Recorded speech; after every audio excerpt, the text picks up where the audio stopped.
Selamat pagi, Assalamualaikum warahmatullahi wabarakatuh. Waalaikumsalam warahmatullahi wabarakatuh.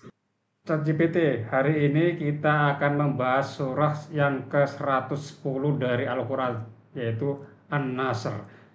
Bisakah kamu membaca sesuai dengan tajwid yang benar? Tentu saya bisa membacakan surah An-Nasr dengan tajwid yang benar. Berikut adalah bacaan surah An-Nasr. Bismillahirrahmanirrahim. Idza jaa nasrullahi wal fathu wa ra'aitan nasa yadkhuluna fi dinillahi afwajan.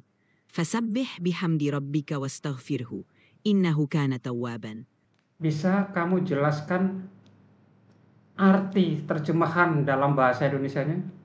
Tentu berikut adalah arti terjemahan surah An-Nasr dalam bahasa Indonesia. 1. Idza jaa nasrullahi wal fathu. Apabila telah datang pertolongan Allah dan kemenangan. Wa ra'aitan nasa yadkhuluna fi dinillahi afwajan. Dan engkau melihat manusia masuk dalam agama Allah dengan berbondong-bondong. 3.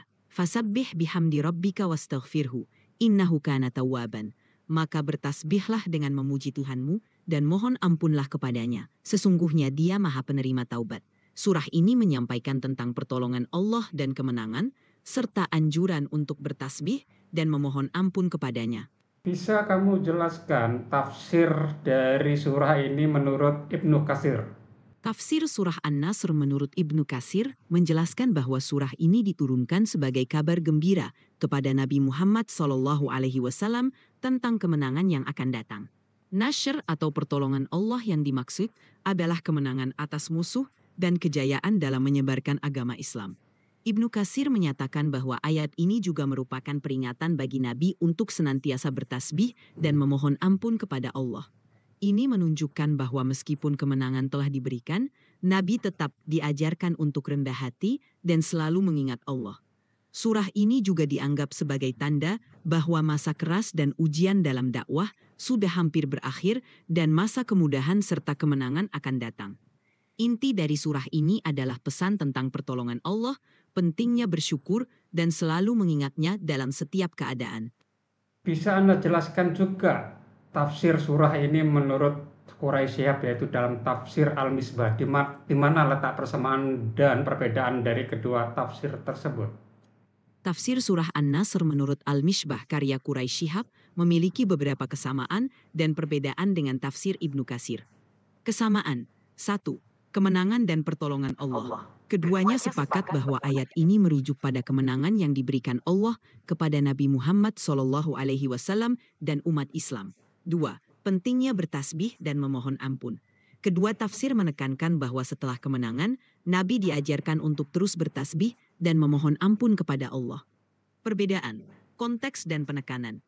Menurut Quraisy Shihab dalam tafsir Al-Mishbah, surah ini juga mengandung pesan universal tentang pentingnya kesadaran akan keterbatasan manusia dan keharusan untuk tetap rendah hati bahkan di tengah keberhasilan. 2. Pendekatan spiritual. Al-Mishbah menekankan aspek spiritual dan refleksi pribadi dalam konteks kemenangan, mendorong individu untuk merenung dan meningkatkan kualitas spiritual mereka. Secara keseluruhan, kedua tafsir ini sepakat pada inti pesan surah, namun dengan penekanan dan interpretasi yang sedikit berbeda dalam konteks spiritual dan reflektif. Bisa Anda jelaskan terkait bertasbih, baik itu bacaan maupun adabnya?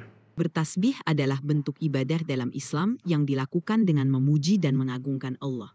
Istilah tasbih berasal dari kata dalam bahasa Arab yang berarti mensucikan atau memuliakan. Berikut adalah penjelasan lebih rinci mengenai bertasbih, baik dari segi bacaan maupun adabnya. Bertasbih adalah bentuk ibadah dalam Islam yang dilakukan dengan memuji dan mengagungkan Allah.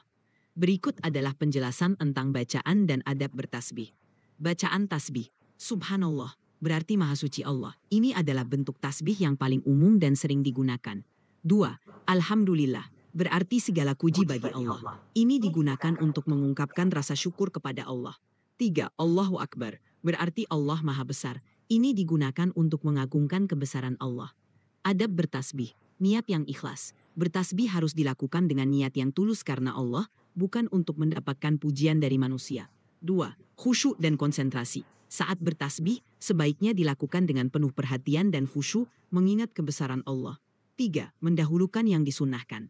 Ada waktu dan tempat tertentu yang lebih utama untuk bertasbih seperti setelah sholat fardu. 4.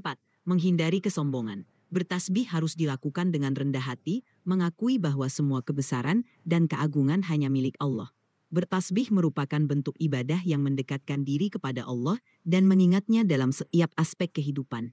Bisa Anda jelaskan sejarah diturunkan wahyu ini? Surah An-Nasr, yang merupakan surah ke-110 dalam Al-Quran, diturunkan di Madinah setelah peristiwa Fath Makkah, yaitu pembebasan kota Makkah oleh Nabi Muhammad SAW.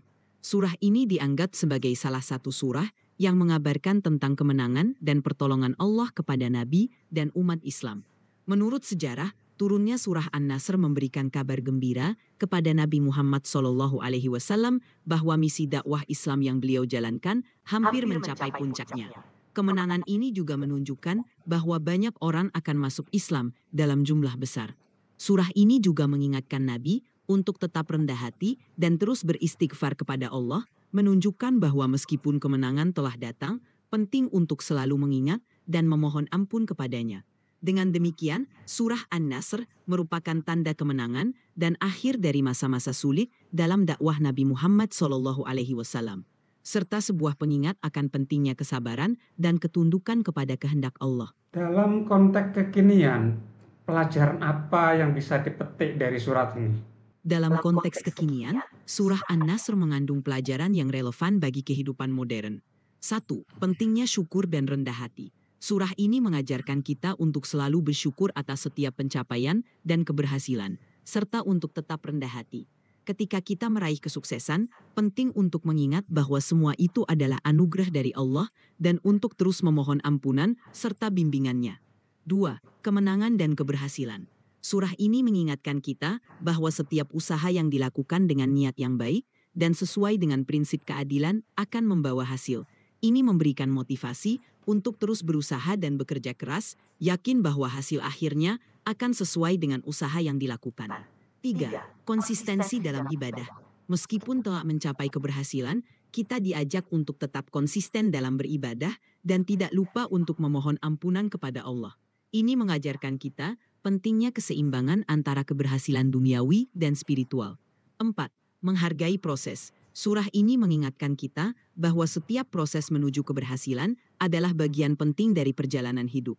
Setiap langkah, baik itu tantangan maupun keberhasilan, memiliki makna dan pelajaran yang berharga.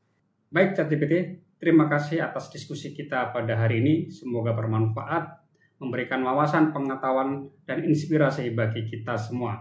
Dan pemirsa jangan lupa tetap stay tune di program Sidai, Sinau Bareng AI bersama SLCC PGRI Kalimantan Timur. Sampai jumpa pada kesempatan berikutnya. Wassalamualaikum warahmatullahi wabarakatuh. Waalaikumsalam warahmatullahi wabarakatuh.